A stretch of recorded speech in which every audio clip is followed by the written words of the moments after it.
আসসালামু আলাইকুম ওরহমতুল্লাহি ওবারকাতুহু। আশা করি আল্লাহর অশেষ রহমত ও মেহেরবানিতে আপনারা সকলেই ভালো আছেন। আর আপনারা দেখছেন আলোর পথের গল্প। দুজনেই পেছন ফিরে তাকাতেই দেখি হলের বড় পর্দায় সাহেল ভাইয়ার ছবি। গাঢ় খয়েরি রঙের পাঞ্জাবি পরেছেন উনি। আমরা তাকাতেই মিষ্টি হাসি দিয়ে বলে উঠলেন, কংগ্র্যাচুলেশন। আমি অবাক চোখে কিছুক্ষণ তাকিয়ে থেকেই মুচকি হাসলাম। শুভ্রর চোখ দুটো চিকচিক করছে, পারলে হয়তো জড়িয়ে ধরতেন উনাকে।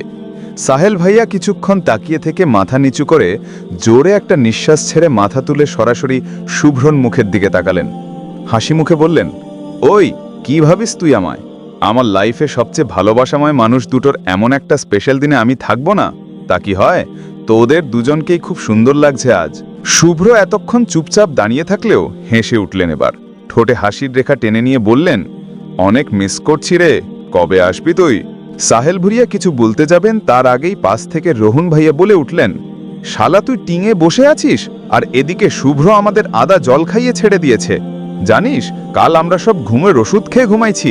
তুই থাকলে দলটা ভারী হতো বুঝলি। কিসের স্কলারশিপ কিসের কি, এই চলে আয় তো। সাহেল ভাইয়া হাসলেন, কিছু বললেন না। সবার সাথে টুকিটাকি কথা বলে আমাদের দুজনকে উদ্দেশ্য করে বলে উঠলেন উনি, তোদের দুজনকে কি গিফট দেওয়া যায় বলতো? দেওয়ার মতো কিছুই তো নেই আমার কাছে। আচ্ছা একটা গান গাই তোদের দুজনকে ডেডিকেট করে। কি গাইবো? সাথে সাথে শুভ্র বলে উঠলেন, শালা পারমিশন চাস কার থেকে? সাহেল ভাইয়া হালকা হেসে পাশ থেকে গিটার নিয়ে গান ধরলেন। সাথে সাথে ওনার ছবিটা কোনায় চলে গিয়ে পুরো পর্দায় ভেসে উঠল আমার ঘুমন্ত সেই ছবি। ওনার গানের তালে তালে ছবিগুলো চেঞ্জ হতে লাগলো। বলতে যে মনে হয়, বলতে তবু দেয় না হৃদয়, কতটা তোমায় ভালোবাসি। মাথায় লাল ওড়না দিয়ে দাঁড়িয়ে হাসিময় ছবি। চলতে গিয়ে মনে হয় দূরত্ব কিছু নয়, তোমারই কাছেই ফিরে আসি। চিত্রার পিঠে ধুমধাম মারার সময়কার আকস্মিক ছবি। তুমি তুমি তুমি শুধু এই মনের আনাচে কানাচে। সত্যি বলো না কেউ কি প্রেমহীনা কখনো বাঁচে? নীল শাড়ি পরে কারোর দিকে তাকিয়ে হাসছি আমি, কিছুটা দূরেই শুভ্র অবাক বিস্ময়ে তাকিয়ে আছেন। সেই মুহূর্তের ছবি। তুমি তুমি তুমি শুধু এই মনের আনাচে কানাচে। সত্যি বলো না কেউ কি প্রেমহীনা কখনো বাঁচে? ভার্সিটির বাগানে আমার হাত ধরে রাগী দৃষ্টিতে তাকিয়ে থাকা শুভ্রর ছবি। বলতে যে মনে হয়, বলতে তবু দেয় না হৃদয়, কতটা তোমায় ভালোবাসি। গাড়ির উপর চোখ বন্ধ করে শুয়ে আছেন শুভ্র, হাতটা রক্তে লাল। মেঘের খামে আজ তোমার নামে উড়ো চিঠি পাঠিয়ে দিলাম, পড়ে নিও, তুমি মিলিয়ে নিও, খুব যতনে তা লিখেছিলাম। এটুকু গাইতেই রোহন ভাইয়া আর সাব্বির ভাইয়া আমাদের দুজনের হাতে দুটো পার্সেল ধরিয়ে দিলেন, যার উপরে লেখা ফ্রম সাহেল। মেঘের খামে আজ তোমার নামে উড়ো চিঠি পাঠিয়ে দিলাম, পড়ে নিও, তুমি মিলিয়ে নিও, খুব যতনে তা লিখেছিলাম।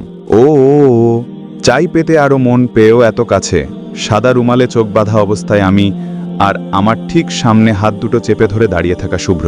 ছবিটা দেখে শুভ্রর দিকে রাগে চোখে তাকালাম। উনি হালকা কেশে ঝটপট অন্যদিকে চোখ ঘুরালেন। বলতে যে মনে হয়, বলতে তবু দেয় না হৃদয়, কতটা তোমায় ভালোবাসি।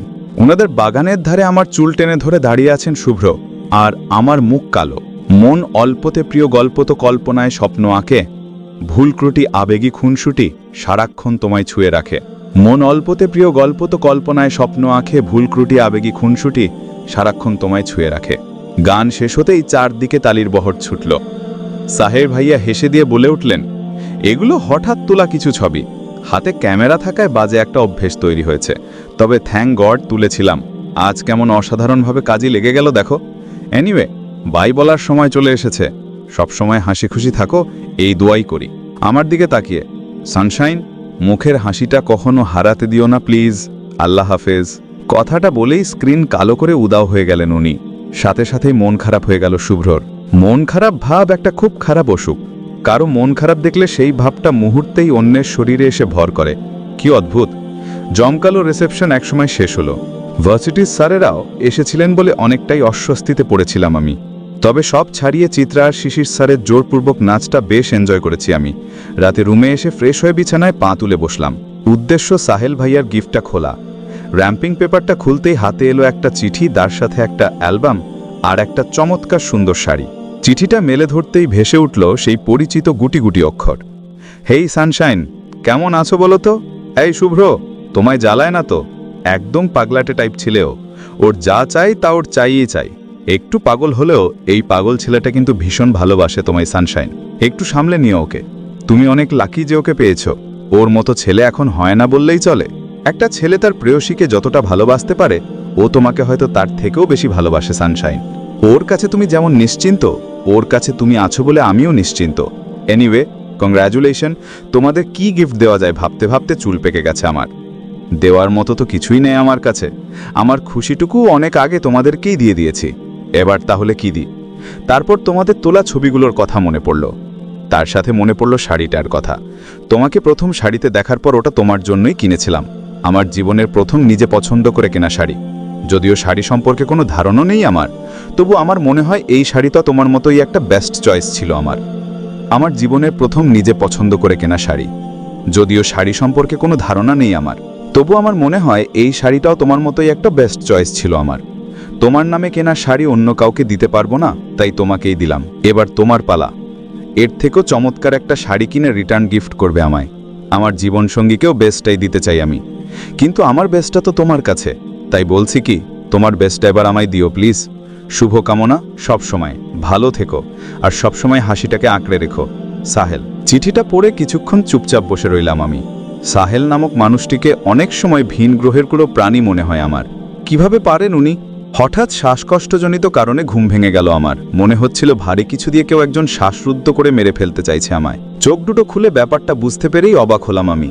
শুভ্র শরীরের সম্পূর্ণ ভর দিয়ে আষ্টে পিষ্টে জড়িয়ে আছেন আমায়। আমি অনেক চেষ্টা করেও নড়তে না পেরে হালকা গলায় ডাকলাম, শুনুন, শুনুন না, ছাড়ুন আমায়। উনি হালকা নড়ে চড়ে আরেকটু জোরে চেপে ধরে বলে উঠলেন, উহু। উহু? কিসের উহু? সরুন, দম বন্ধ হয়ে আসছে আমার। কিসের উহু? সরুন, দম বন্ধ হয়ে আসছে আমার। আসুক দম বন্ধ হয়ে, ছাড়বো না। এখন কিন্তু কান্না করব আমি, ছাড়ুন বলছি। উফ, মরে গেলাম। সরণ। সরতে তো যাবেই না, তার চেয়ে বরং মেরেই ফেলি। কথাটা বলেই ঠোঁটে ঠোঁট ছোঁয়ালেন উনি।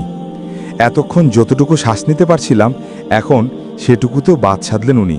একেই বলে সুখে থাকতে ভূতে কিলাই। আগেই তো ভালো ছিলাম, নিজেকে ছাড়ানোর জন্য হাত পা নাড়ানোর সুযোগ নেই আমার। সবই এখন ওনার শরীরের নিচে পিষ্ট। উনি প্রায় 10 মিনিট পর ছেড়ে দিয়ে মুখ দিয়ে জোরে নিঃশ্বাস ছেড়ে বলে উঠলেন, আবার যদি ছাড়ুন ছাড়ুন করো তো পরের বার এর থেকেও ভয়াবহ হবে। আমার ঘুম পাচ্ছে, ঘুমোতে দাও, ডিস্টার্ব করবে না।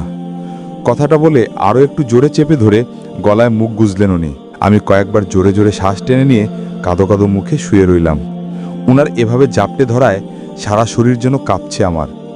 হৃদস্পন্দনটাও বেড়ে গেছে হাজার গতিতে। মনে হচ্ছে এটাই সেই প্রথম স্পর্শ, প্রথম অনুভূতি। কিছুক্ষণ পরে গলায় ঠোঁটের স্পর্শ পেলাম আমি। সাথে সাথে গলা শুকিয়ে গেল আমার। চোখ মুখ কুঁচকে বন্ধ হয়ে এলো মুহূর্তেই। এবার চোখ দুটোতে ঘুমের প্রয়োজন খুব আমার, খুব খুব প্রয়োজন। চোখে ঘুমেলেই যেন রেহাই আমার। এই স্বর্গীয় যন্ত্রণা থেকে মিলবে মুক্তি। সকালে ঘুম থেকে উঠেই শুরু হয়ে গেল লাফালাফি। আজ চিত্রার গায়ে হলুদ, কথাটা ভাবতেই নাগিন ডান্স দিতে ইচ্ছে করছে আমার। উফ, সেই স্কুল লাইফ থেকে স্বপ্ন দেখে আসছি চিত্রার বিয়ে হবে আর তার দেবরের সাথে আমি চুটিয়ে প্রেম করব। জুতো চেরি করে মাধুরী আর সালমানের মতো নাচানাচি করব। আহা, কিন্তু তার হলো কই? শিশির স্যারের ছোট ভাই ঠিকই আছে, কিন্তু বেচারা ট্রেনটা মিস করে ফেলছে।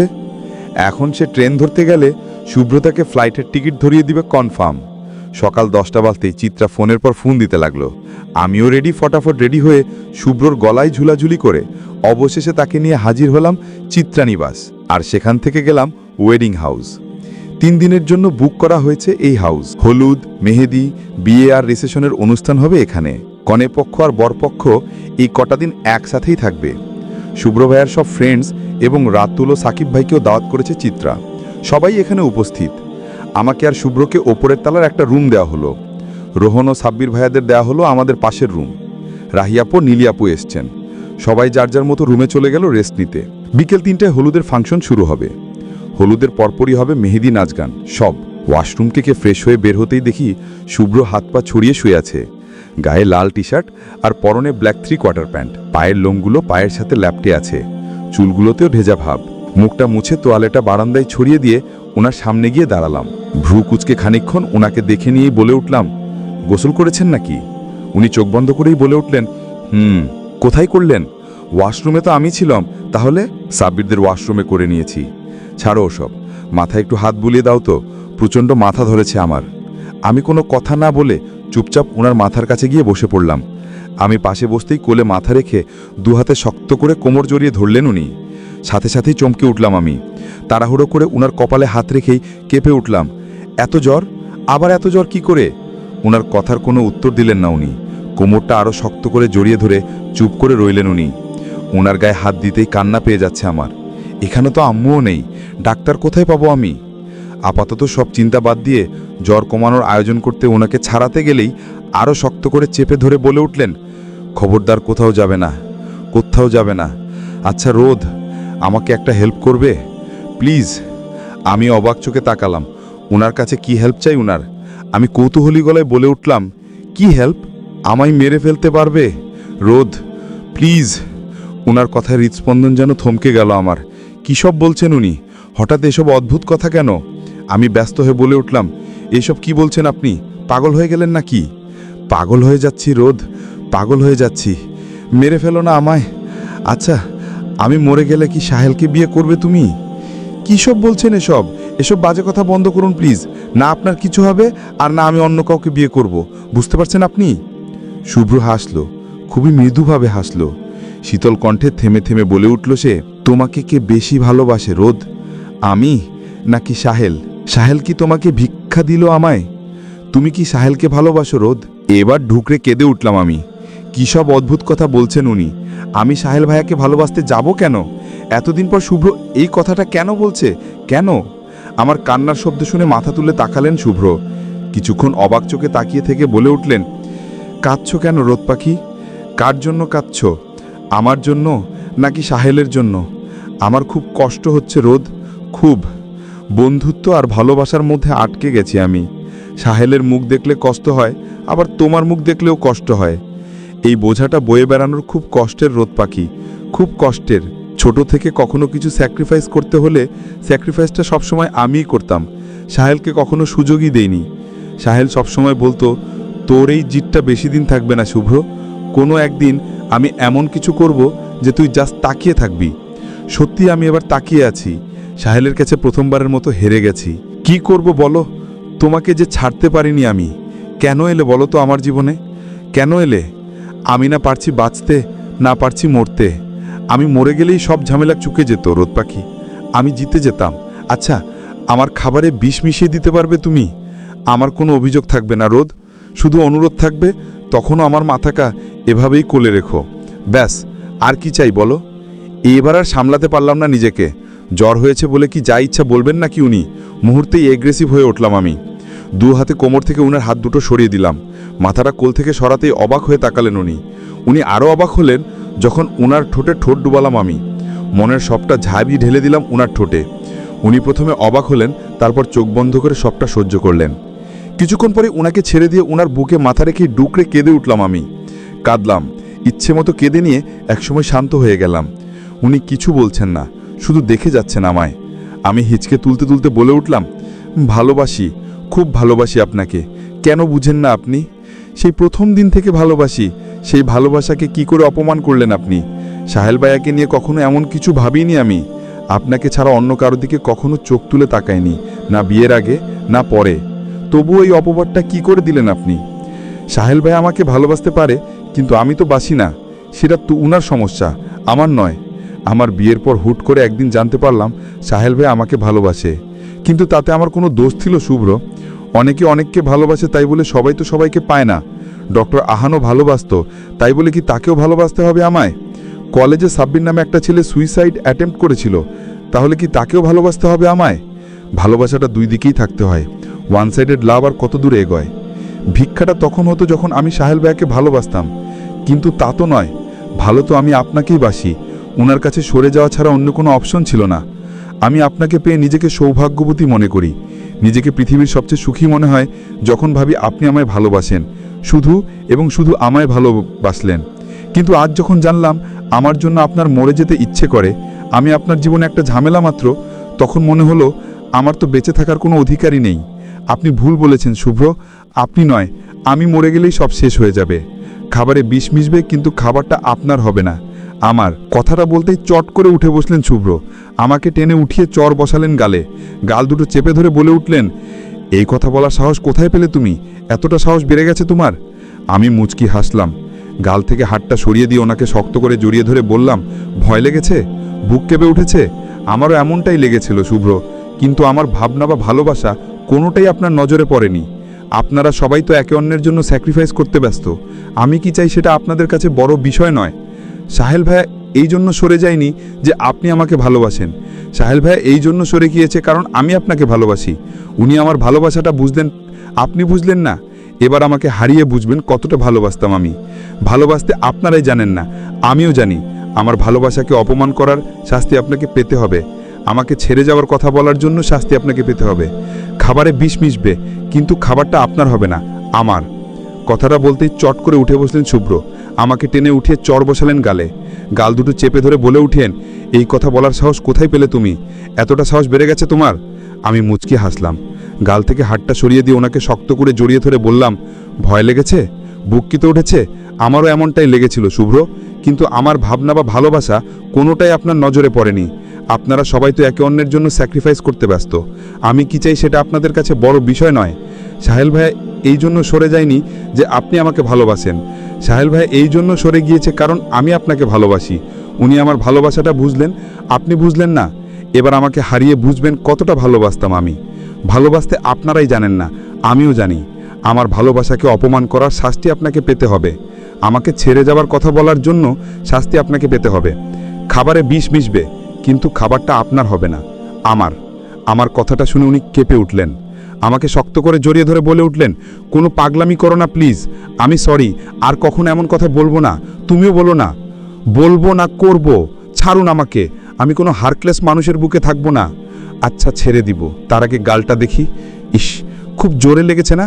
আমার গালেও দুটো চর বসিয়ে দাও তো, নত হাতটাই কেটে দাও। এই হাতটার একটা সাহস, আবরার শুভ্রর বউকে মারে। কথাটা বলেই বাম গালটা অসংখ্য চুমুতে ভরিয়ে দিতে লাগলেন উনি। আমি মুচকি মুখে বসে আছি।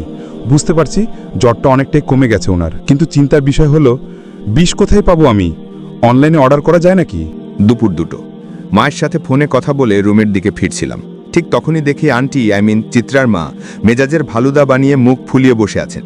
মেয়ের বিয়ে নিয়ে যার লাতো লাফালাফি, সে কিনা মুখ ফুলিয়ে ভাবে চুপচাপ বসে আছে। আশ্চর্য। আমি ধীর পায়ে এগিয়ে গিয়ে আন্টির পাশে গিয়ে দাঁড়ালাম। গলা খাকারি গিয়ে বলে উঠলাম, কিছু হয়েছে আন্টি? আপনার শরীর খারাপ নয় তো? আমাকে পেয়ে আন্টি যেন আস্ত একটা চাঁদ হাতে পেয়ে গেলেন। রাগে ফুসফুস করতে করতে বলে উঠলেন, রোদ, এই তুমিই একমাত্র সমস্যাটা বুঝবে, নয়তো এখানে আর সবাই তো এক একটা বলদ। এত টাকা দিয়ে ওয়েডিং হাউস ভাড়া করেছে, অথচ রান্নাঘরে পিঁপড়ার ঝাঁক। কি সাংঘাতিক ব্যাপার, বুঝতে পারছো? আমি কি এখন মেহমানদের পিঁপড়ার হালুয়া বানিয়ে খাওয়াবো? আন্টির কথা শুনে বুঝলাম উনি পিঁপড়া বিড়ম্বনায় ক্লিষ্ট। ওনার এই বিড়ম্বনার সমাধান না করলে যে উনি এই বিয়ে বাড়িকেই পিষ্ট করে দিবেন, তাও বুঝতে পারছি আমি। এই ক্লিষ্ট পিষ্ট এর বেড়াজাল থেকে বের হতে হলে কিছু তো একটা করতেই হবে। কোনে পক্ষ বলে কথা, মেহমানকে তো আর পিঁপড়ার হালুয়া খাওয়ানো যেতে পারে না। কথাগুলো ভেবে একটা দীর্ঘশ্বাস ফেলে আন্টিকে এই বলে আশ্বস্ত করলাম যে বিষয়টা আমি দেখছি। আন্টিকে শান্ত করে স্টাফ রুমের দিকে এগিয়ে যেতেই চোখে পড়ল একজন ওয়েটার। ওনার দিকে এগিয়ে গিয়েই বলে উঠলাম, এক্সকিউজ মি। ইয়েস ম্যাম, কিছু লাগবে? আপনাদের মতো ওয়েল নোন একটা ওয়েডিং হাউসের সার্ভিস এত খারাপ, ভাবতেই অবাক হচ্ছি আমি। Sorry ma'am, any problem? অবশ্যই প্রবলেম। রান্নাঘরে পিঁপড়া পাওয়া গিয়েছে। 10 মিনিটের মধ্যেই পিঁপড়া দূর করার ব্যবস্থা করুন please. We are extremely sorry ma'am. Actually আমাদের ম্যানেজমেন্টে একটু সমস্যা হয়েছে, তাই এমনটা হচ্ছে। আমাদেরকে 2 ঘন্টা সময় দিতে হবে ম্যাম। 2 ঘন্টা? এই ছেলে বলে কি? এই 2 ঘন্টায় তো চিত্রার মা 200 বারেরও বেশি হার্ট অ্যাটাক করবে। শুধু নিজে অ্যাটাক করে ক্ষান্ত হবেন না, নিজের সাথে সাথে আমাদের সবাইকে নিয়ে হার্ট অ্যাটাক করবেন।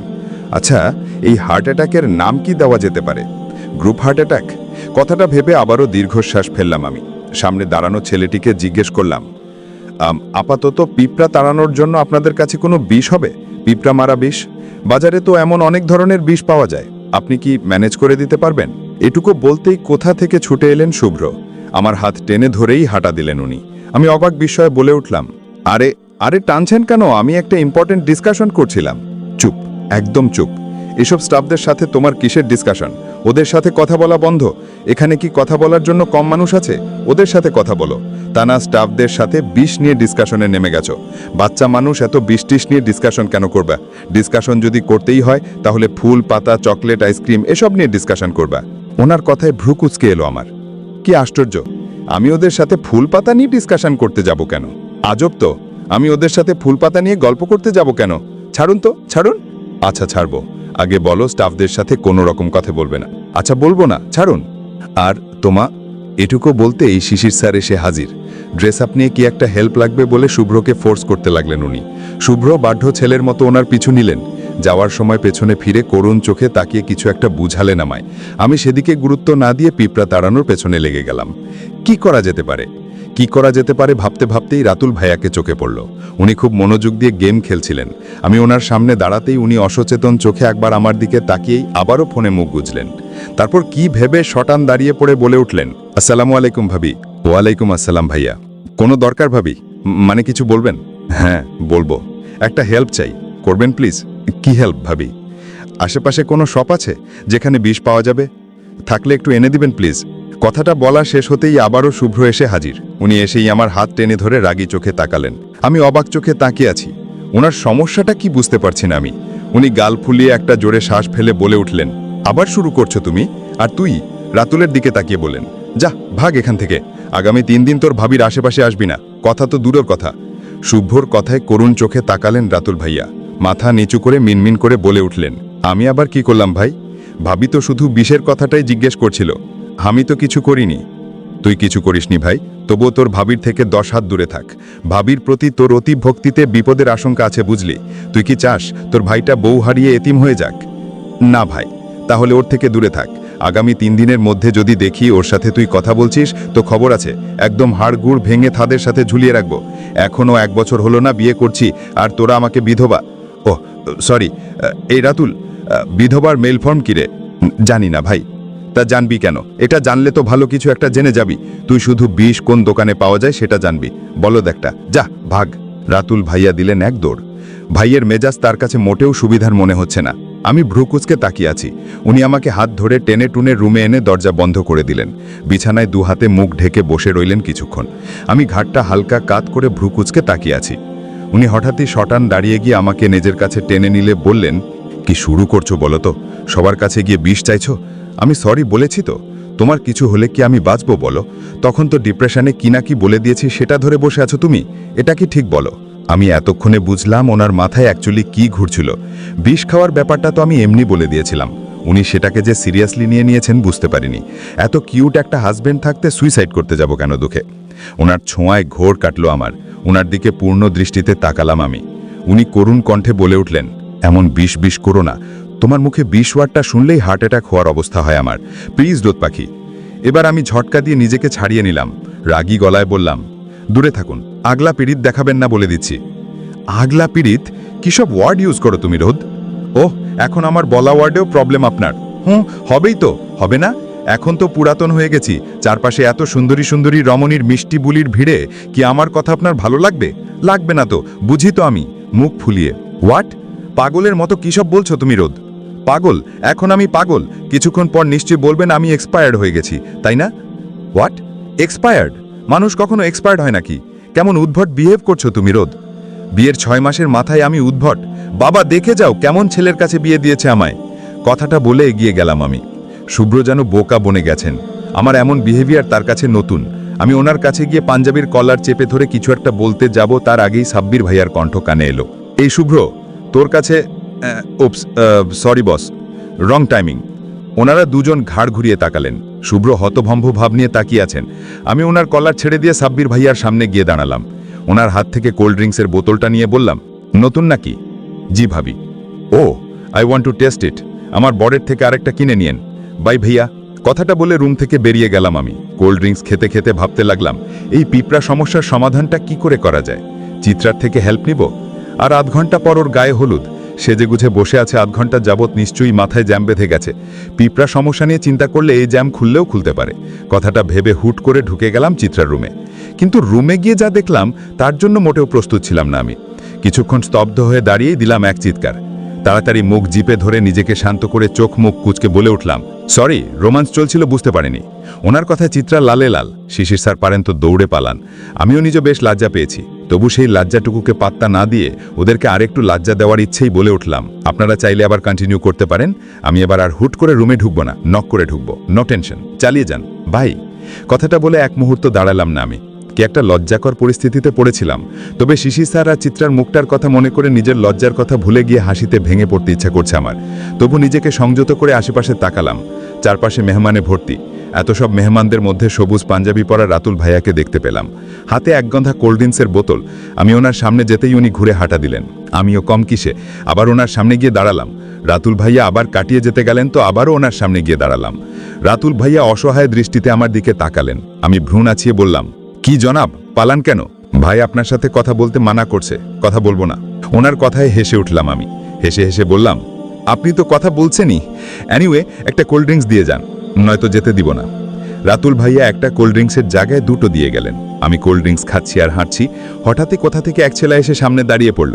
আমার দিকে তাকিয়ে হাসি মুখে বলে উঠল, হাই, আমি মিসির আহমেদ, শিশিরের ছোট ভাই। আর আপনি? ওনার কথায় ভ্রু কুচকালাম আমি। ঠোঁট উল্টে বললাম, মিসির? এটা আবার কেমন নাম? আপনার নামটা একটু অন্যরকম। এনিওয়ে, আপনি শিশির স্যারের ছোট ভাই? জি। ও, তাহলে তো আপনার নাম কুয়াশা হওয়া উচিত ছিল। শিশির আর কুয়াশা জিনিস দুটো কিন্তু কাছাকাছি। আমার জানা মতে কুয়াশা মেয়েদের নাম। তাই নাকি? জানা ছিল না তো। তাহলে একটা কাজ করবেন, আপনার একটা বোন হলে তার নাম রাখবেন কুয়াশা। কথাটা বলেই জিভাই কামড় দিলাম। বুঝলাম ভুল কথা বলে ফেলেছি আমি। যে মহিলা কয়দিন পর নাতি নাতনির পেছনে দৌড়াবে, তার আবার মেয়ে কি করে হতে পারে? অদ্ভুত।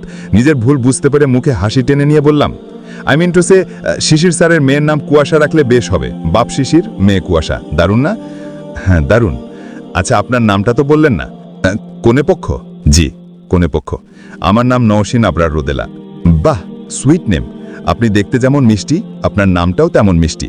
আই নো, আমার বড় তাই বলে। আমার কথায় ছেলেটা অবাক হলো বলে মনে হলো।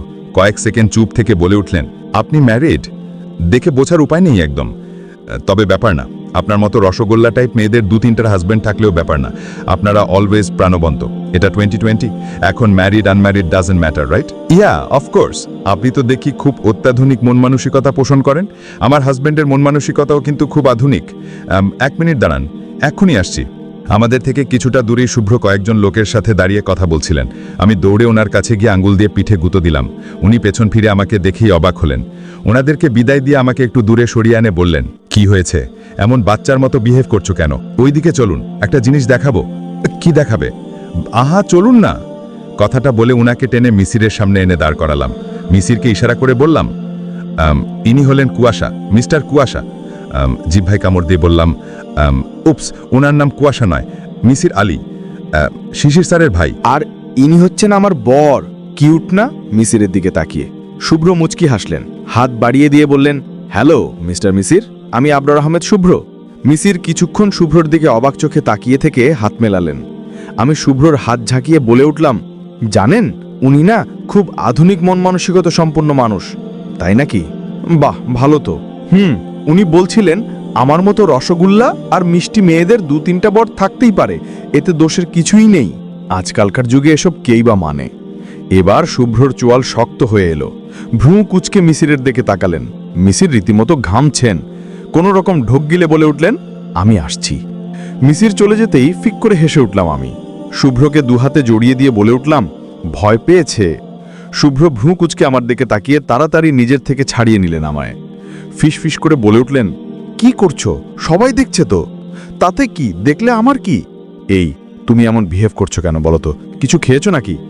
শুভ্রর প্রশ্নে তুমুল উৎসাহ নিয়ে বলে উঠলাম আমি, হ্যাঁ খেয়েছি তো। কি খেয়েছো? বিষ। কি? না না, বিষ খাইনি, মধু খেয়েছি। হোয়াট? না, আমি মধুও খাইনি। কান্দু কান্দু মুখে, কি খেয়েছি বলুন তো? বাহ, আপনার গালগুলো তো খুব কিউট, আমি চুমু খাবো। কথাটা বলতেই বিদ্যুৎ বেগে সরে দাঁড়ালেন শুভ্র। আমার এসব অসংলগ্ন কথার কিছুই মাথায় ঢুকছে না ওনার। একটা জোরে নিঃশ্বাস ছেড়ে নিজেকে কিছুটা শান্ত করে নিয়েই আমার হাত ধরে হাঁটা দিলেন উনি। ইতোমধ্যে চিত্রা আর শিশির স্যারকে স্টেজে নেওয়া হয়েছে। ওদেরকে দেখি লাফিয়ে উঠলাম আমি।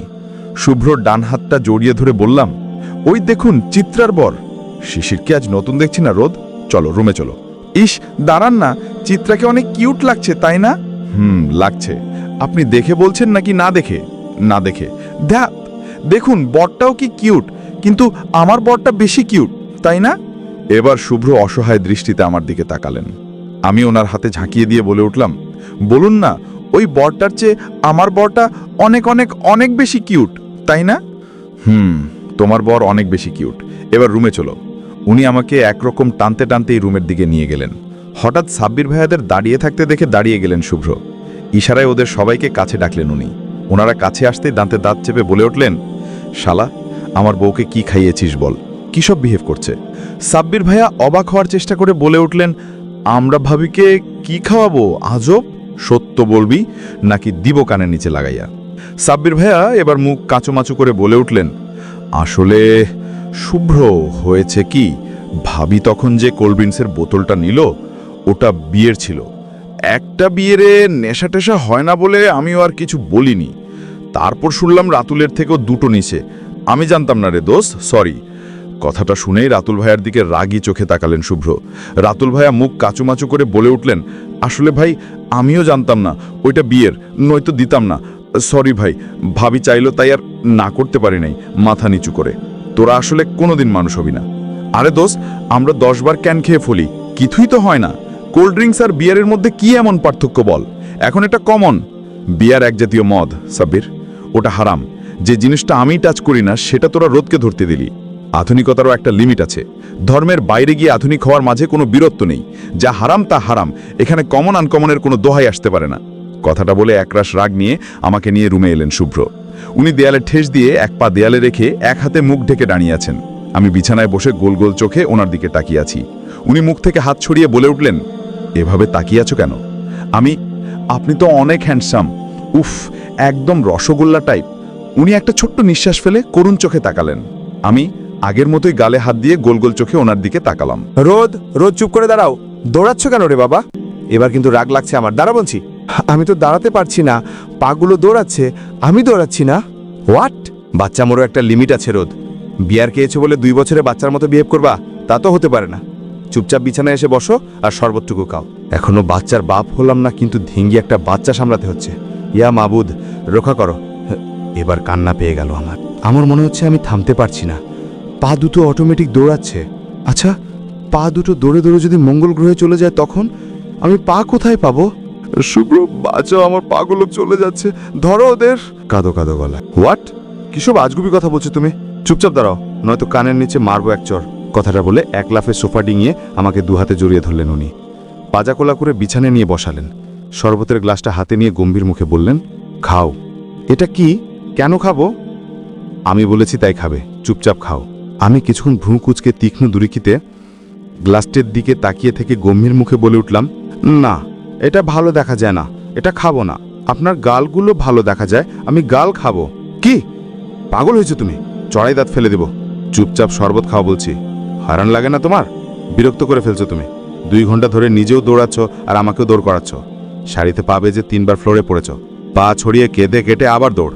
এসব কি? তুমি বাচ্চা নাও, অনেক হয়েছে। এবার আমি যা বলবো তাই হবে। শরবত খাও। না না না, আমি গাল খাবো, খাবোই খাবো। আল্লাহ, আমাকে ধৈর্য দাও প্লিজ। ওকে রচনা, তুমি গাল খাবে তাই তো? ওনার প্রশ্নের উত্তরে তুমুল গতিতে মাথা নাড়লাম আমি, যার অর্থ হ্যাঁ খাবো। আচ্ছা ঠিক আছে, তোমাকে গাল খেতে দিব, তার আগে এই শরবতটুকু খেতে হবে তোমায়। খেতেই হবে? হ্যাঁ খেতেই হবে, নাও খাও। আচ্ছা। কথাটা বলে গ্লাসটা নিয়ে খানিকটা শরবত মুখে নিয়ে মুখ কুচকে বলে উঠলাম, এটা পচা লাগে। পচা লাগে না তো, খুব ভালো লাগে, সম্পূর্ণ খাও, এটা অনেক মজা। আমি ওনার দিকে মুখ ফুলিয়ে কিছুক্ষণ তাকিয়ে থেকেই শরবতটুকু খেয়ে নিলাম। উনি আমার কপালে চুমু এঁকে দিয়ে বলে উঠলেন, গুড গার্ল। বমি পাচ্ছে? আমি তুমুল গতিতে মাথা নাড়িয়ে জানালাম, হ্যাঁ পাচ্ছে। উনি আমায় কোলে তুলে নিয়ে ওয়াশরুমের ভ্যাসিনের সামনে দাঁড় করিয়ে দিয়ে বললেন, বমি করো। উনি বলার আগে বমি করে ভ্যাসিন ভাসালাম আমি। 2 বার বমি করার পর ঠোঁট উল্টিয়ে বলে উঠলাম, ওটা পচা ছিল। না রোদ পাখি, ওটা পচা ছিল না। এর আগে যেটা খেয়েছে ওটা পচা ছিল। কথাটা বলে টেনে ভ্যাসিনের সামনে থেকে সরিয়ে নিলেন আমায়। ভ্যাসিনটা পরিষ্কার করে আমার সামনে এসে দাঁড়ালেন উনি। শাড়িটা খুলে পাশে রেখে ভালো করে হাতে মুখ ধুয়ে দিলেন উনি। আমি সম্পূর্ণটা সময় গোল গোল চোখে ওনার দিকে তাকিয়েছিলাম মাত্র। হাত মুখটা তোয়ালে দিয়ে মুছে দিয়ে আমাকে নিয়ে ওয়াশরুম থেকে বের হতে নিতেই হাত দিয়ে শাড়িটা ইশারা করে বলে উঠলাম, ওটা আমার শাড়ি। হ্যাঁ ওটা তোমারই শাড়ি, কেউ নিবেন না তোমার শাড়ি, এখানে থাকুক, পরে নিয়ে যাব। কথা যা বলে এক মুহূর্ত দাঁড়ালেন না উনি। আমায় কোলে নিয়ে রুমে গিয়ে সোজা শুইয়ে দিলেন বিছানায়। এসির টেম্পারেচার ফুল করে আমার উপর কম্বল টেনে দিলেন উনি। নিজেও কম্বলের নিচে ঢুকে আমাকে 2 হাতে জড়িয়ে ধরে বলে উঠলেন, এখন চুপচাপ ঘুমাতো, একদম বাচ্চামো করবে না। আমি ওনার কথাকে পাত্তা না দিয়ে ওনার পাঞ্জাবির কলা টেনে অবাক চোখে বলে উঠলাম, এটা কি পড়েছেন? পাঞ্জাবি পড়েছি রোদ পাখি, আমিও পরব। আশ্চর্য, তুমি কেন পড়বে? এটা মেয়েরা পড়ে না সোনা, ঘুমাও। না, আমি এটা পরে ঘুমাবো, নয়তো ঘুমাবো না। খুলুন, এটা আমার। উনি বাধ্য হয়ে পাঞ্জাবি খুলে আমাকে পরিয়ে দিলেন। পাঞ্জাবি পেয়ে আমি মহা খুশি হয়ে দৌড়ে বিছানা থেকে নামতে গেলেই বিছানার সাথে চেপে ধরলেন আমায়।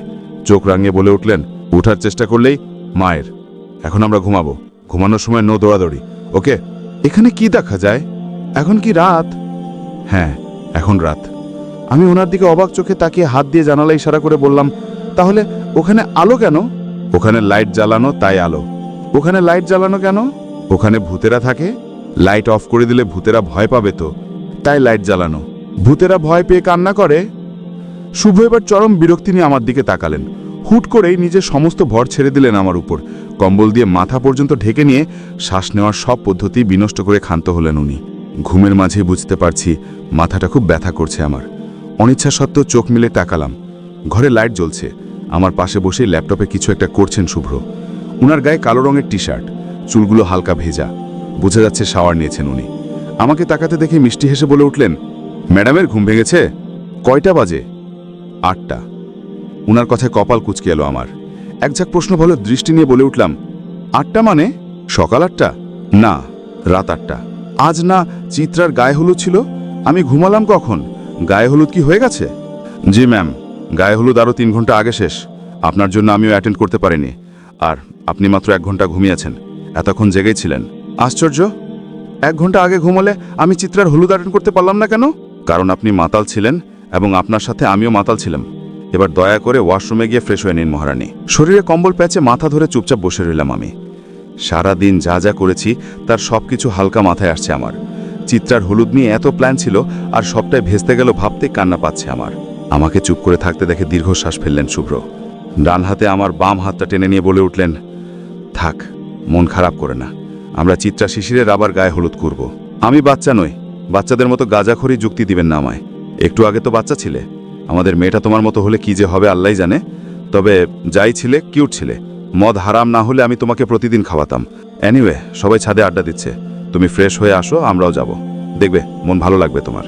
আমি মন খারাপ করে শরীরে কম্বলটা ভালো করে প্যাঁচে নিয়ে চোখ বন্ধ করে বলে উঠলাম, না, আমি যাব না, মাথা ব্যথা করছে, ঘুমোবো।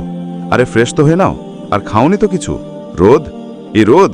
শুভ্র ডেকে চলেছেন আর আমি নাক মুখ ঢেকে চোখ মুখ খিঁচে শুয়ে আছি। লজ্জায় ওনার দিকে তাকানোর ক্ষমতা হারিয়ে ফেলেছি আমি। একে তো হলুদের সব এক্সাইটমেন্টে পানি, তার উপর সারাদিনে ওনার সাথে কি কি করেছি ভাবতেই লজ্জায় মাটিকে মিশে যেতে ইচ্ছা করছে আমার। হিস, কি লজ্জা! আজ চিত্রার বিয়ে। হুমায়ুন স্যারের একটা উপন্যাস আছে, উপন্যাসটার নামও আজ চিত্রার বিয়ে। আগে উপন্যাসটা পড়ার সময় চিত্রাকে খুঁচিয়ে খুঁচিয়ে বলতাম, চিতাবাঘ, এই চিতাবাঘ, আজ তোর বিয়ে, আমায় তো দাওয়াত দিলি না। আহ, কষ্ট! বুকটা চিৎকার করে বলছে সে কষ্টে ফেটে যাচ্ছে। এই কাজটা তুই করতে পারলি? লুকিয়ে লুকিয়ে বরের সাথে হানিমুন সারতে পারলি? কি নির্দয় তুই! অবশেষে সেই দিনগুলো শেষ হতে চলেছে। চিত্রার বিয়েটা সত্যি সত্যি হতে চলেছে। দুপুর 11টার দিকে চিত্রাকে পার্লার থেকে মেয়েরা এলো সাজাতে। বিয়ের সাজে চিত্রাকে অপসরীর মতো লাগলেও বাদ সাধল তার চশমা। বিয়ের কোণে চশমা পরে আছে, ব্যাপারটা আমার কাছে মোটেও ভালো লাগছে না। কিন্তু আমাদের চিত্রা দৃঢ় প্রতিজ্ঞ, সে চশমা খুলবে না। আমিও কম যাই না, সাথে সাথে দিলাম এক চড়। চিত্রা অবাক চোখে বলে উঠল, তুই আমায় এই বিয়ের দিনও মারবি? অবশ্যই মারব, চশমা খোল, নয়তো আরো দুটো খাবি। চিত্রা মুখ ফুলিয়ে চশমা রেখে দিল। আমিও দাঁত কেলে বেরিয়ে গেলাম। আজ খয়েরি রঙের একটা ভারী লেহেঙ্গা পরেছি আমি, আর শুভ্র খয়েরি রঙের শেরবানি। বরকে স্টেজে বসানো হয়ে গেছে অনেকক্ষণ। আমি ধীর পায়ে হেঁটে শুভ্রর পাশে গিয়ে দাঁড়ালাম। উনি ভার্সিটির স্যারদের সাথে গল্প করছিলেন। স্যারা আমাকে দেখে হেসে মুখে বলে উঠলেন, আরে রোদালা যে, কেমন আছো? আলহামদুলিল্লাহ, ভালো স্যার। আপনারা কেমন আছেন? মুচকি হেসে, ভালো। পাশ থেকে পলাশ স্যার বলে উঠলেন, তো রোদালা, আমরা তোমাকে কি বলে ডাকি বলো তো? ভাবি ডাকবো নাকি? শুভ্র স্যার ওরাইফ বলে কথা। আমি লজ্জায় মাথা নিচু করলাম। শুভ্রও হাসছেন। হঠাৎই সবার চোখ লুকিয়ে ওনার পায়ে পাড়া দিলাম আমি। উনি অবাক চোখে তাকালেন। ভাগ্য খারাপ, রাহুল স্যারেরও চোখে পড়ে গেল ব্যাপারটা। উনি হাসতে হাসতে বলে উঠলেন, স্যার চলুন আমরা ওদিকে যাই, শুভ্র স্যার আর ভাবিকে একটু একটা ছেড়ে দিই। কি বলেন ভাবি? এবার আমার অবস্থা, ছেড়ে দে মা, কেঁদে বাঁচি। লজ্জায় মাথা উঠাতে পারছি না আমি। ওনারা চলে যেতে ফিসফিস করে বলে উঠলেন, শুভ্র, এই তোমার মদের নেশা কাটে নাই তাই না? আমি তার থেকেও ফিসফিস করে বলে উঠলাম, আপনি কোন পক্ষ? মানে মানে হলো আপনি ভার্সিটির স্যার হিসাবে শিশি স্যারের সাইড থেকে এসেছেন নাকি আমার হাজব্যান্ড হিসাবে চিত্রা সাইড থেকে এসেছেন? কোনটা? দুটোই।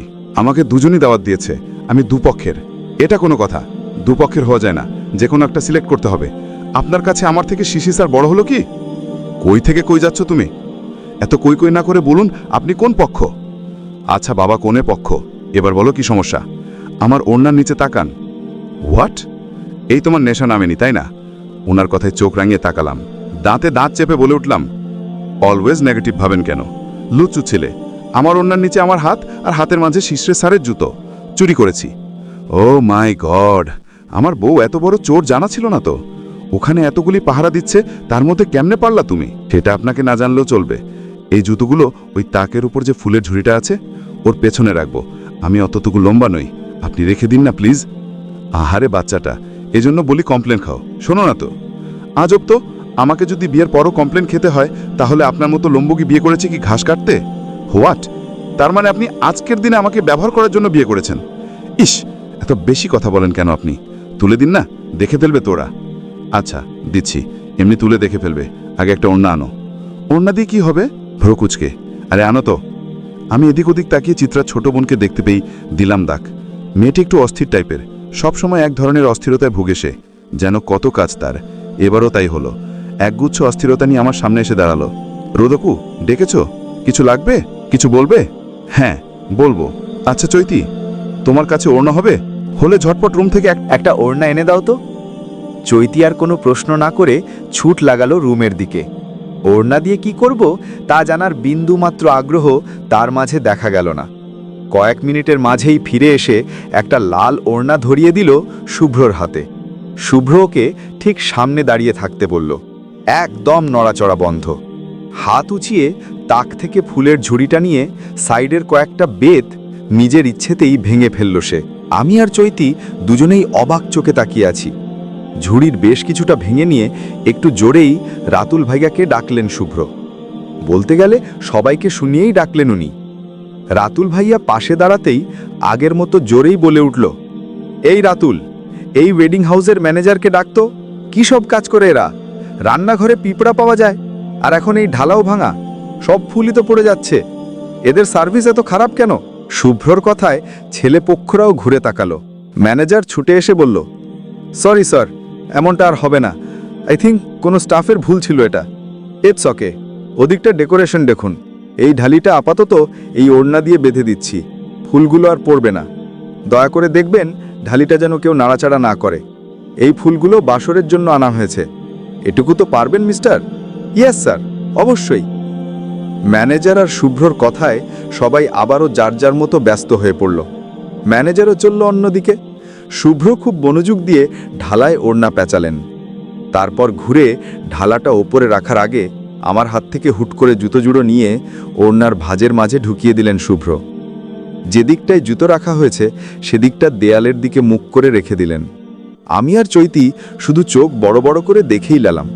ঢালাটা রেখে হাত ঝাড়তে ঝাড়তে চৈতির দিকে তাকিয়ে ফিস ফিস করে বলে উঠলেন উনি, শালিকা নাম্বার 2, মুখ অফ।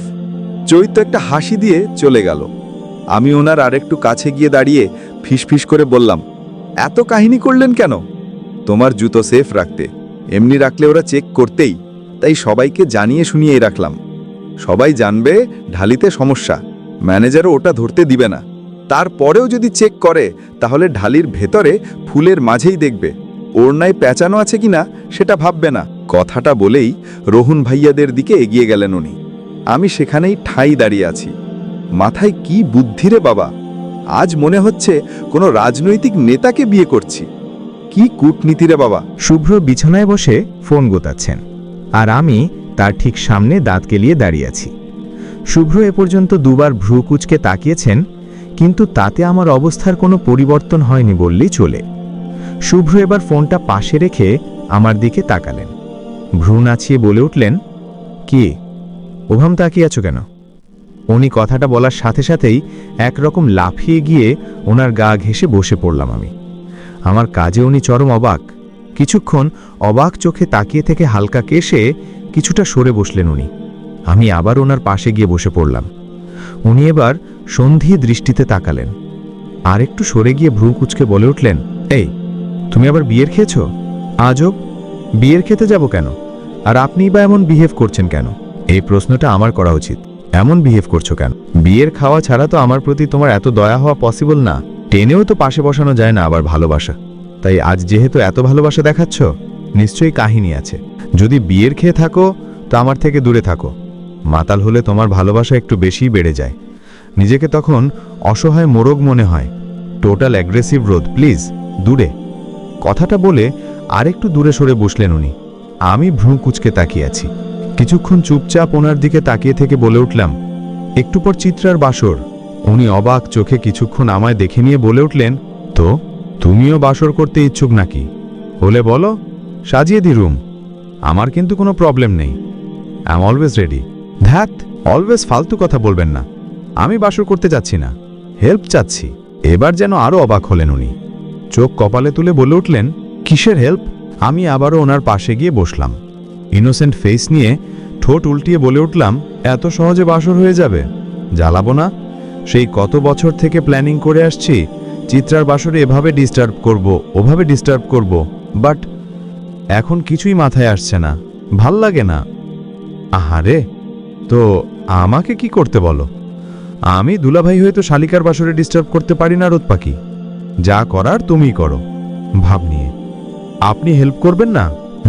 শিওর তো? হ্যাঁ, ওকে দেন, করতে হবে না আপনাকে হেল্প। আপনাকে হেল্প করবেন কেন আপনি?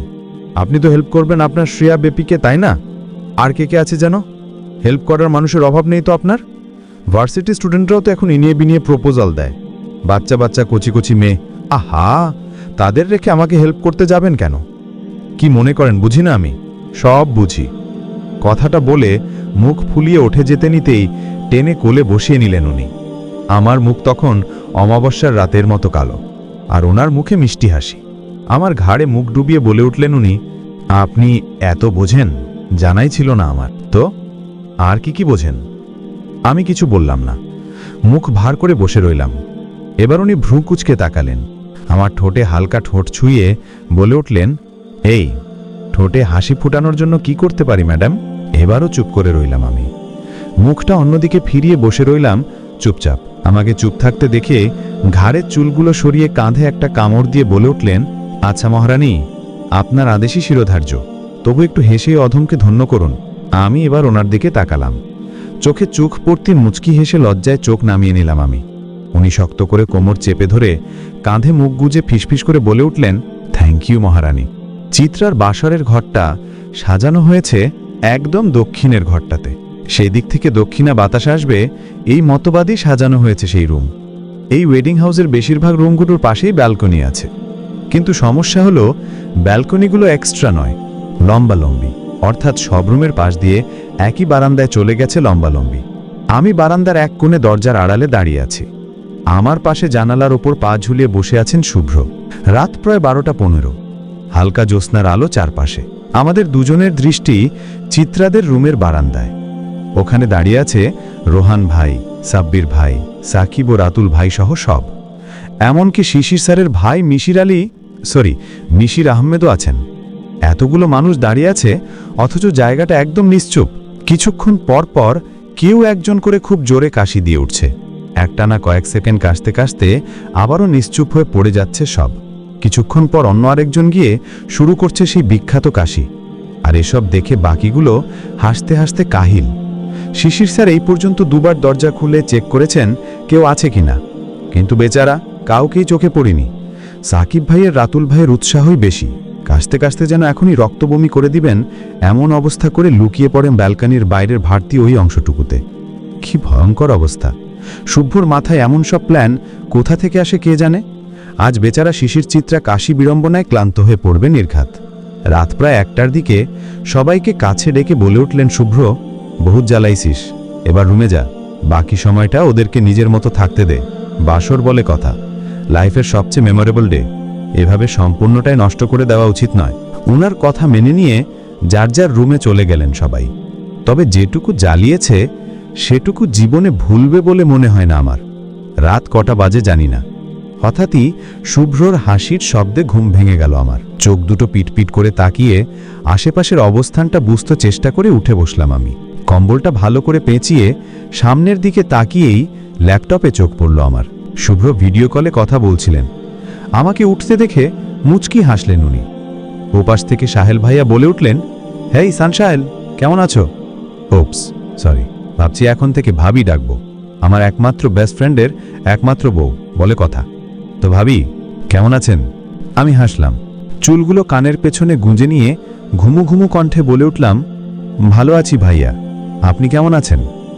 আমিও ভালো আছি, শুধু একটা প্রবলেম, এদের ঘাসবুস খেতে খেতে বাঙালি খাবারের টেস্ট ভুলে যাচ্ছি। দেশে গিয়ে একটা বাঙালি রাঁধুনি মেয়ে দেখে বিয়ে করব, বুঝলা সানশাইন ভাবি? কয়েক মাস শুধু বসে বসে খাবো। একটা পাক্কা রাঁধুনি মেয়ে খুঁজে তো সানশাইন ভাবি। ওনার কথায় আবারও হাসলাম আমি।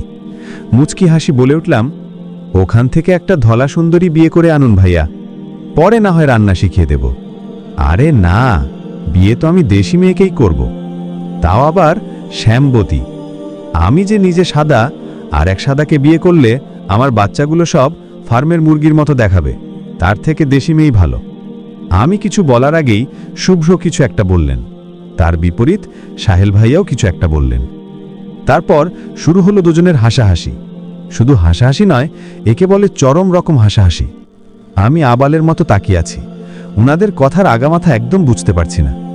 আমি আর চিত্রাও কোট টাইপের কথা বলি, কিন্তু এদের মতো এভাবে কখনোই নয়। চিত্রার বিয়ে শেষ করে কালই বাসায় ফিরেছি আমরা। বিয়েতে সারাদিন দৌড়াদৌড়ি, লাফালাফিতে পা ব্যথা কাকে বলে বুঝতে না পারলেও এখন বেশ বুঝতে পারছি। বিকেল 3টা বাজে। সারাদিন ঘুমিয়েই কাটিয়েছি। আজ কিন্তু শুভ্র, সে সকাল সকাল উঠে ভার্সিটিতে চলে গেছেন চুপচাপ। ক্লান্তি জিনিসটা ওনার মাঝে নেই বললেই চলে।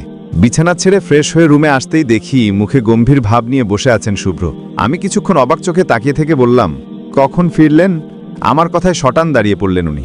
আমার ঠিক সামনে দাঁড়িয়ে বলে উঠলেন, আজ তোমাদের সেমিস্টার ফাইনাল রেজাল্ট দিয়েছে জানো?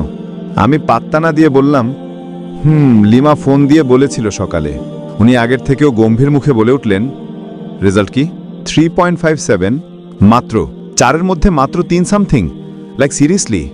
তুমি জানো প্রত্যেকটা সেমিস্টারে আমার রেজাল্ট ছিল CGPA 4, আর তুমি? অবিশ্বাস্য। ওনার কথায় জানো আমি আকাশ থেকে পড়লাম। 3.57 তার কাছে মাত্র।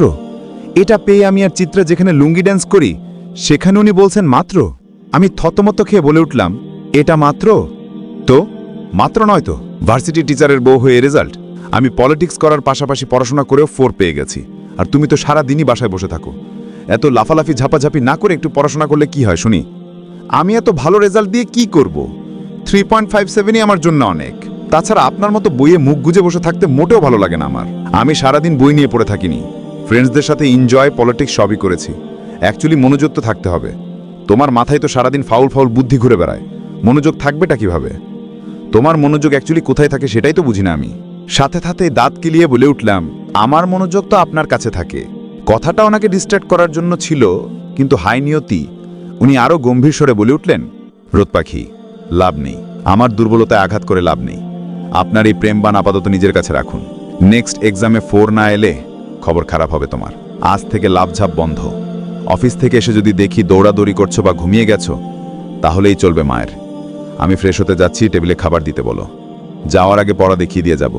চুপচাপ কমপ্লিট করবা সব, গো। কথাটা বলে ওয়াশরুমে ঢুকে গেলেন উনি। আমি থম মেরে দাঁড়িয়ে আছি। টিচার বিয়ে করার সাইড এফেক্টটা মাথায় ছিল না আমার। এবার বুঝো ঠেলা। এর থেকে তো আম্মুই ভালো ছিল। থেত, বিয়ে করে লাভটা কি হলো? কথাটা ভেবেই মুখটা কালো হয়ে গেল আমার। যদিও কালো ভাবটা বেশিক্ষণ থাকলো না, যখন মনে হলো চিত্রার বড় টিচার। আহ, কি শান্তি! নিজে একা বাঁশ খেলে যতটা দুঃখ দুঃখ ফিলিংস হয়, বেস্ট ফ্রেন্ডকে নিয়ে বাঁশ খেলে তার থেকেও বেশি সুখ সুখ ফিলিংস হয়, যে সুখটা এখন আমার লাগছে। চিত্রার বিয়েটা শিশির স্যারের সাথে হয়েছে বলে আল্লাহকে কয়েক লক্ষবার থ্যাংক ইউ জানিয়ে আনন্দে নাচতে নাচতে নিচে নেমে গেলাম আমি। আর মনের মাঝে কন্টিনিউয়াসলি চলছে, চিত্রা বাবি, ইউর গন। রাত 1টা। আমি বই কোলে নিয়ে মুখ ফুলিয়ে বসে আছি। কিছুক্ষণ পরপর করুণ চোখে সোফার দিকে তাকাচ্ছি। আমার করুণ চাহনিকে সম্পূর্ণ উপেক্ষা করে সোফায় বসে ল্যাপটপে কাজ করে চলেছেন শুভ্র। ল্যাপটপের পাশেই কাঠের স্কেল। আমি শুয়ে পড়ার কথা বললেই সেই কাঠের স্কেল দিয়ে মারতে উদ্যত হন উনি। আমার একটাই অপরাধ, ওনার দেয়া পড়াগুলো কমপ্লিট করিনি আমি। যেই পড়াগুলো এক্সাম শুরু হওয়ার আগে 1 ঘন্টায় মুখস্থ করে ফেলি, সেই পড়াটাই আজ সারাদিন ধরে পরেও আয়ত্ত করতে পারিনি। আয়ত্ত তো দূরের কথা, ইংলিশ ওয়ার্ডগুলোই মাথায় ঢুকাতে পারিনি আমি। এটা কি আমার দোষ? কখনোই আমার দোষ নয়। এই কথাটাই সেই কখন থেকে বোঝানোর চেষ্টা করছি আমি। অফিস থেকে ফিরে আমার পড়া নিতে গিয়ে আমার আগেই ফটফট করে বলে দিয়েছেন উনি, পড়াটা পারবে কিভাবে? শীটটা টাচ করেছিলে? আমি কিছু বলতে চাইলে, স্টপ রোদ, তোমাকে কষ্ট করে বলতে হবে না, আমি বলছি। আমি বাড়ি থেকে বের হওয়ার পর 4টা থেকে 5টা পর্যন্ত মালিক কাকার সাথে লাফিয়ে লাফিয়ে কদম ফুল, হিজল ফুল পেরেছ। 5টায় ভাইয়ার বৌমনির সাথে হাঁটতে বেরিয়ে হাবিজাবি খেয়ে ফিরেছ ঠিক 7টায়। 7টা থেকে 8টা দিদার সাথে গল্প করছো। 8টা থেকে 8টা 20, এই 20 মিনিট শীটের পাতা উল্টিয়েছ। আমি শিওর একটা সেন্টেন্সও মনোযোগ দিয়ে পড়ে দেখোনি তুমি। তারপর 9টা পর্যন্ত চিত্তার সাথে ফোনে কথা বলেছ। 9টা থেকে 11টা 30 পর্যন্ত ফোনে ব্যস্ত থেকেছ। আর আমি বাসায় ফেরার পর আমার সাথে খাওয়া দাওয়া করে এখন এখানে দাঁড়িয়ে আছো। কি ঠিক বললাম না? ভ্রু নাচিয়ে। আমি শুধু অবাক চোখে তাকিয়েছিলাম তখন। এত টাইম মেনটেন করে তো আমারই মনে নেই, তাহলে উনি কিভাবে? কিছুক্ষণ চিন্তাভাবনা করে ওনার দিকে করুণ চোখে তাকিয়ে কিছু একটা বলতে যাব, ঠিক তখনই গম্ভীর স্বরে বলে উঠেছিলেন, নো ইমোশনাল ব্ল্যাকমেল রোদ পাখি, I am always a strict teacher, so চুপচাপ গিয়ে পড়তে বসো। পড়া কমপ্লিট না হওয়া পর্যন্ত ঘুমের নাম মুখে নিবে না, গো। ওনার সেই কথার ফলশ্রুতিতেই এখন আমি বই কোলে নিয়ে বসে আছি, কিন্তু পড়া নামক জিনিসটা মাথায় ঢুকছেই না। কিছুক্ষণ থম ধরে বসে থেকেই বই আর শিটগুলো পাশে রেখে উঠে দাঁড়ালাম আমি। উনি ভ্রু কুঁচকে তাকাতেই দৌড়ে গিয়ে ওনার কোলে বসে পড়লাম আমি। আমার বিহেভিয়ারে উনি যেন আকাশ থেকে পড়লেন। অবাক চোখে তাকিয়ে থেকে বলে উঠলেন, এসব কি রোদ, উঠো। আমি ওনার বুকে মুখ গুজে আরাম করে বসে ধীরকণ্ঠে বলে উঠলাম, না। না মানে? রোদ, তোমার পড়া কমপ্লিট হয়নি। না হোক, আমি এখন ঘুমাবো, একদম ডিস্টার্ব করবেন না। রোদ, কোল থেকে উঠে গিয়ে পড়তে বসো। না, পড়ব না, আর আপনার কোল থেকে উঠব না, বিছানায় বসলে ভয় লাগে। আমার কথায় ভ্রু কুচকালেন উনি, কপাল কুচকে বলে উঠলেন, কিসের ভয়? আপনার ভয়। আমাকে ভয় পাচ্ছিলে তো এখন যে একদম কোলে উঠে বসে আছো, এখন ভয় লাগছে না? না, লাগছে না। যে জিনিসটা দূর থেকে ভয় লাগে সেটা কাছ থেকে ভয়ঙ্কর লাগে না। যেমন দূর থেকে মনে হচ্ছিল এই বুঝি আপনি রেগে এলে চর বসাবেন গালে, কিন্তু এই যে আমি আপনার এত কাছে, অথচ এখন আপনি তেমন কিছুই করবেন না, কারণ আমি জানি আমি যদি আপনার খুব কাছে থাকি তাহলে আপনি রেগে থাকতে পারেন না। আমার কথায় হেসে উঠলেন শুভ্র, শক্ত করে জড়িয়ে ধরে বলে উঠলেন, ভালোবাসি পিচ্চি। আমিও হাসলাম। ওনার কথার উত্তরে আরও শক্ত করে জড়িয়ে ধরে চুপচাপ ওনার বুকের সাথে মিশে গেলাম আমি। উনি কানের কাছে ফিসফিসিয়ে বলে উঠলেন, যাও বিছানায় গিয়ে ঘুমাও, আমার কাজ আছে। ওহো, কি ওহো? এইখানেই ভালো লাগছে, এখানেই ঘুমাবো, সরব না। উনি সোফায় গায়ে লিয়ে দিয়ে কিছুক্ষণ চুপচাপ আমার দিকে তাকিয়ে থেকেই ল্যাপটপটা বন্ধ করে দিলেন। কপালে গভীরভাবে চুমু দিয়ে বলে উঠলেন, ওকে, ঘুমাও। দেখতে দেখতে কেটে গেল আরও 6টি মাস। এই 6 মাসে বিবাহিত জীবন হিসেবে শুভ্রর পড়াশোনা নিয়ে প্যারা ছাড়া আর কিছুই তেমন উল্লেখযোগ্য নয়। তবে হ্যাঁ, 6 মাস আগে রুহি আপু আর এখনকার রুহি আপুর মাঝে বিরাট তফাৎ। আগে ছিল শুকনো বাচ্চা টাইপের মেয়ে, আর এখন একদম মোটোগুলো মুলু টাইপ মেয়ে। এখন 8 মাস চলছে ওর। মামানি তো এখনই শপিং করা শুরু করে দিয়েছেন। খেলনায় খেলনায় পুরো ঘরবাড়ি ভরিয়ে তুলছেন সবাই। শুভ্রর উৎসাহ কম নয়। সবার মাঝে অভ্র ভাইয়ের মনটাই বেশ খারাপ। বেচারা টেনশনে টেনশনে শুকিয়ে গিয়েছেন একদম। আপুর হাতে পায়ে পানি এসে অবস্থা বেশ খারাপ। একা হাঁটাটাও তার জন্য দুঃসহ হয়ে উঠেছে আজকাল। ব্যাপারটায় আমিও বেশ চিন্তিত, কখন কি হয়ে যায় কে জানে। 2 দিন আগেই সেমিস্টার ফাইনাল শেষ হলো আমার। এবার 3rd ইয়ারে উঠব আমি। শুভ্রর 6 মাসের যন্ত্রণা যে কতটুকু কাজে লাগবে আল্লাহ মালুম। বিকেলে আপুর সাথে খানিকক্ষণ গল্প করে রুম গোছাচ্ছিলাম। হঠাৎ কোথা থেকে শুভ্র এসে পেছন থেকে জড়িয়ে ধরলেন আমায়। ঘাড়ে মুখ গুজে ধীর কণ্ঠে বলে উঠলেন, সাহেল আসছে। আমি ওনার শার্ট ভাঁজ করতে করতে বললাম, তাই নাকি? দারুণ তো, আপনার জন্য তো ঈদ লেগে গেল মাস্টার মশাই। উনি হাসলেন, ঘাড়ে একটা চুমু দিয়ে টি শার্টটা হালকা উঠিয়ে শক্ত করে কোমর চেপে ধরে বলে উঠলেন, সাথী ওর বউও আসছে। এবার হাতটা থেমে গেল আমার। ওনার স্পর্শে শিহরিত হয়ে কিছুটা অবাক হয়ে বলে উঠলাম, বিয়ে করেছেন নাকি? বাহ, শেষমেশ কথাটা রাখলেন উনি। না জানিয়ে হুট করে বিয়ে করে নিলেন। তো কবে করলেন বিয়ে? শুভ্র আমার ঘাড়ে আরেকটা চুমু দিয়ে আমাকে ছেড়ে দিয়ে ড্রেসিং টেবিলের সামনে গিয়ে দাঁড়ালেন।